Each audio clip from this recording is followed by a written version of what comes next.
What's up, everybody? This is the Practical Music Arranger giving you pro tips and no tricks on how to step up your arranging game. Today we're working with horns and we're talking about music copying. Basically copying one instrument's part to another instrument's part. I'm going to give you some practical tips based on real-world experience on how to copy music fast. Now you might ask, why are you even copying music in the first place? Well, the short answer is that I need to play with this group and there are no parts for my instrument. I play bari sax, so I have to create bari sax parts from a trumpet part. The music XML files that I could possibly use are not available. And that has actually happened to me more often than not. So you might find yourself in the same situation too. So with that in mind, let's get started. Okay, so I'm opening up Sibelius. Now for the purposes of this video, you are going to need some type of music notation software like Finale or Sibelius or Dorico or MuseScore or any other kind of free software. Basically anything that can input notes and copy and paste bars. So after opening Sibelius, on the quick start menu, I usually go straight to the blank score. And then I'm going to choose some instruments. So for this, under woodwinds, I'm going to choose bari sax, and then I'm going to choose the trumpet. And I like to put the trumpet above the bari sax because it's easier to read. We'll start up the score and it only gives you a couple bars. And by the way, this song belongs to a band called Mestizo Beat from Los Angeles, California. They play Afro-Latin funk. They are an awesome band with amazing music. Be sure to check them out by clicking on the link down below. Okay, here's a quick tip for you guys. One thing that disrupts my workflow is having to add bars at the end of a chart in order to keep writing. So what I would do in Sibelius, I will press Alt-B, and that gives you a dialog box that allows you to add multiple bars. By default, I usually add about 150, and that should be good enough to get you through a song. If you feel like a song is longer, you can just add more. Okay, so the next step that we're going to do is add the instrument name to the chart. So in order to add an instrument part name in Sibelius, you right-click anywhere on the score, scroll down to text, then scroll down to special text, and there should be an option for instrument name at top left. You click on that, it's going to automatically give you a cursor at the top left, and you just type in the instrument part name that you want.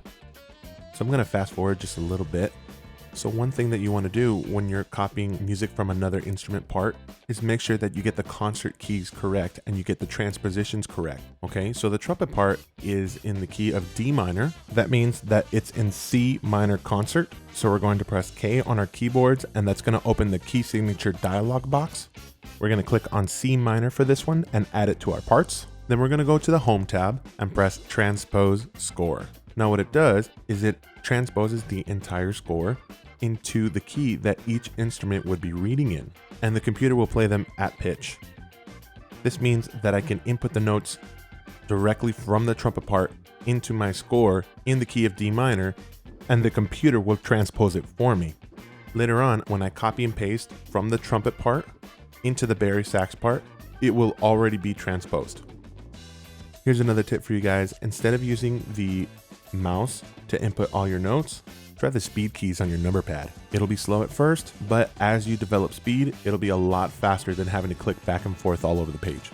As I go along, I add double bars on 4-bar phrases, 8-bar phrases, or just big multi-rests to keep my place. Also, before you worry about multi-rests, I would just input your notes first. Multi-rests are more of a formatting and layout issue. So here's another tip for you guys. Try to rely more on copying and pasting and input notes as little as possible. Before you start inputting notes on a new section, go to your original part and see if that section is already repeated somewhere else. But be careful because sometimes your parts are just a little bit different, so you'll have to proofread your score. Here's the next pro tip. Make sure you add your articulations before you copy and paste. If you don't add your articulations before you copy and paste, you'll end up having to add articulations to multiple sections, which just wastes more time. Once I'm done copying everything from the trumpet part, I highlight everything. You can do that by clicking multiple times on the trumpet staff and then copy and paste it into the bari sax part. Now after that, you can press the Control or Command down button in order to change the octave. So you're gonna need to go at least 1 octave down. I find that most of the time you'll have to proofread your part and just see where it lies better on the bari sax.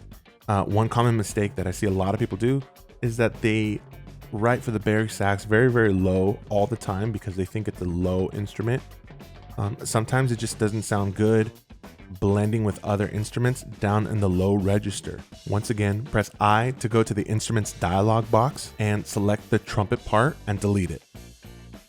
Save your file, export your file as a PDF, and you're all done. Thank you guys again for watching. Be sure to subscribe to the channel and leave any questions or comments down below. Once again, this is the Practical Horn Arranger with real tips and no tricks on how you can step up your horn arranging game.